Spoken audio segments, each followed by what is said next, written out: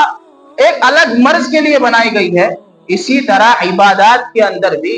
ہر جو عبادت ہے وہ الگ طور پر ہے اور مستقل، اس کے فضائل الگ ہیں، اس کے فوائد الگ ہیں۔ لہذا یہ جو روشن خیالی ہمارے معاشرے میں پھیلی ہوئی ہے، اپنے ذہن سے، اپنے دماغ سے اس فطور کو نکال دیا جائے اور یہ ذہن میں بٹھا لیا جائے کہ جو اللہ کا حکم ہے، اگر انسان اس کے اندر اپنے عقل کے گھوڑے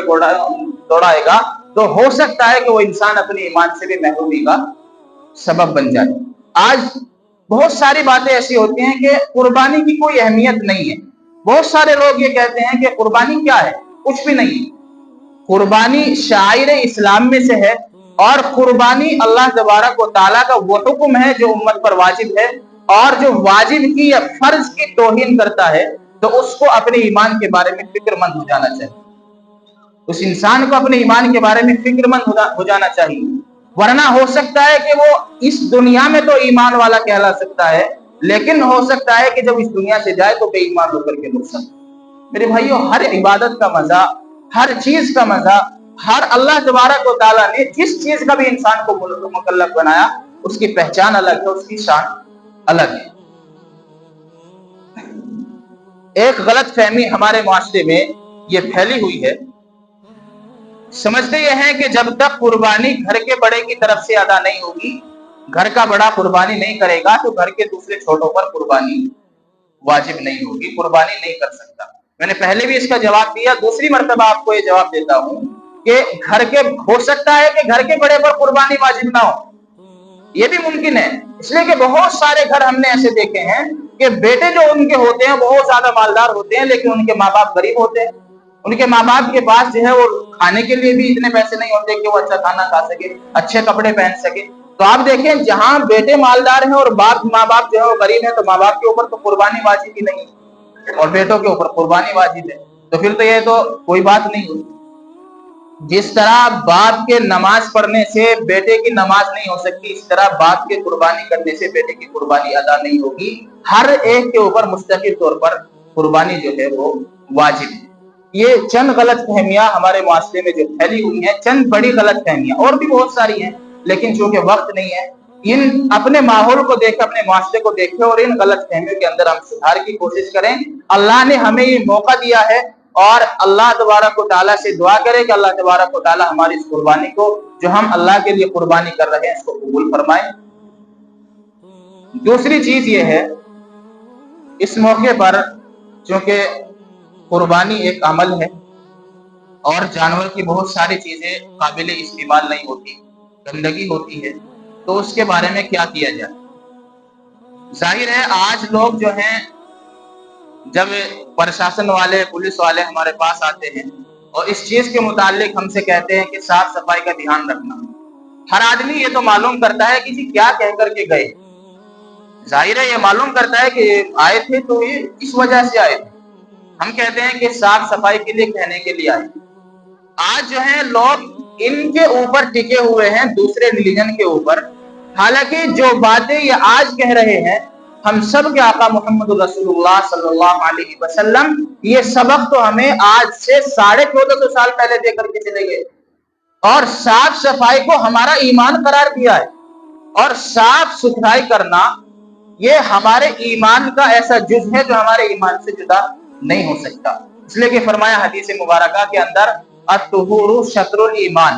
کہ پاکی جو ہے وہ ایمان کا جز ہے، ایمان کا حصہ ہے۔ انسان جب ایمان کے اندر داخل ہوا تو نظافت اور پاکی اس کے ذہن میں بھی ہونی چاہیے، اس کے اندر کی کیفیت بھی پاک ہونی چاہیے، اور اس کے انسان کے جسم کی ظاہری کیفیت بھی پاک ہونی چاہیے،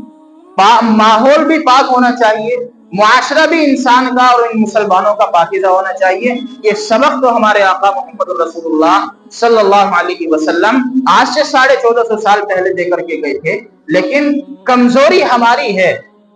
کمزوری ہماری ہے، غلطی ہماری ہے۔ ہم نے جب اپنے اس سبق کو چھوڑا اور رسول اللہ صلی اللہ علیہ وسلم کی سنت کو چھوڑا تو لوگ جو ہیں ہمارے اوپر مسلط ہو گئے۔ اور اگر کوئی انسان کوئی عمل نہیں کرتا جس کا اس کو حکم دیا گیا ہے تو پھر زبردستی اللہ تبارک و تعالیٰ کسی نہ کسی کو تو اس کے اوپر مسلط کرتے اور اس سے کروا دیتے۔ آپ اللہ کے رسول کی سنت سمجھ کر اگر عمل کریں گے تو آپ کو دو فائدے ملے گے، سنت کا ثواب بھی مل جائے گا اور جو چیز دوسرا آدمی کہہ رہا ہے وہ بھی ادا ہو جائے گی۔ لیکن اگر سنت چھوڑ کر کے ہم دوسرے کے ڈنڈے کے زور پر ہم وہ کام کریں گے جو ہمیں رسول اللہ صلی اللہ علیہ وسلم نے حکم دیا تھا، تو پھر اس کا تو کوئی فائدہ ہی نہیں، اس کا تو کوئی فائدہ ہی نہیں۔ پاکی کا ہمیں اللہ تبارک و تعالیٰ نے حکم دیا اور فرمایا ان اللہ یحب التوابین ویحب المتطہرین، اللہ تبارک و تعالیٰ پاک ہیں، توبہ قبول کرنے والے ہیں اور پاک رہنے والوں کو پسند کرنے والے ہیں، پاکیزہ اور صاف ستھرے رہنے والوں کو اللہ تبارک و تعالیٰ پسند کرنے والے ہیں۔ تو میرے بھائیوں اس بارے میں ذہن میں رکھیں کہ جو ذمہ داری کچھ ہماری بھی ہوتی، ہر ذمہ داری دوسرے کی نہیں ہوتی۔ ہماری ذمہ داری یہ ہے کہ ہم جانور کے جو فضلات ہیں، جو اس کی گندگیاں ہیں، ان کو مستقل طور پر کسی تھیلے میں بند کریں، اور آپ کے یہاں شاید گاڑی آتی ہوگی، گاڑی آئے گی، آپ اس میں ڈلوا دیں، وہ جو کرے گی اس کا کر لیں گے، ہماری جو ذمہ داری ہے وہ ختم ہو جائے گی۔ دوسری چیز، قربانی اللہ تبارک و تعالیٰ نے ہمارے اوپر واجب کی ہے، اور قربانی کا جو حصہ ہے، قربانی کا جو گوشت ہمارے حصے میں آتا ہے، اس کی تقسیم کا طریقہ یہ ہے کہ جانور کے گوشت کے 3 حصے کیے جائیں جو اپنے حصے میں آئے۔ پہلا حصہ، ایک حصہ ان میں غریبوں کو تقسیم کر دیا جائے، دوسرا حصہ جو ہے وہ اپنے رشتہ داروں پر خرچ کر دیا جائے، اور تیسرا حصہ اپنے اوپر خرچ کر دیا جائے۔ اور یہ ذہن میں رکھیں کہ یہ مستحب ہے، اگر آپ چاہیں تو آپ سارا آپ خود بھی استعمال کر سکتے ہیں،